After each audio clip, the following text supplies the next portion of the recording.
తల్లిదండ్రులంటే ఎంత ఆదర్శంగా ఉంటారో అటల్ బిహారీ వాజ్పేయి గారి జీవిత చరిత్ర చదివితే ఆశ్చర్యకరమైన విషయాలు కనపడతాయి.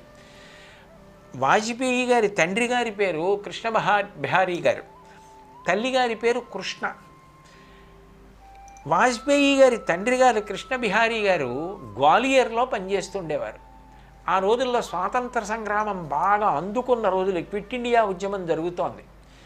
పిల్లలు ఎక్కడ స్వాతంత్ర సంగ్రామంలో పాల్గొంటారో, ఎక్కడ కారాగారంలో పెట్టేస్తారోనన్న బెంగతో ఆయన కొడుకులు ఇద్దరినీ కూడా గ్వాలియర్ నుంచి బటేశ్వర్ అని చిన్న పల్లెటూరు వాళ్ళ సొంత ఊరికి పంపించేశారు.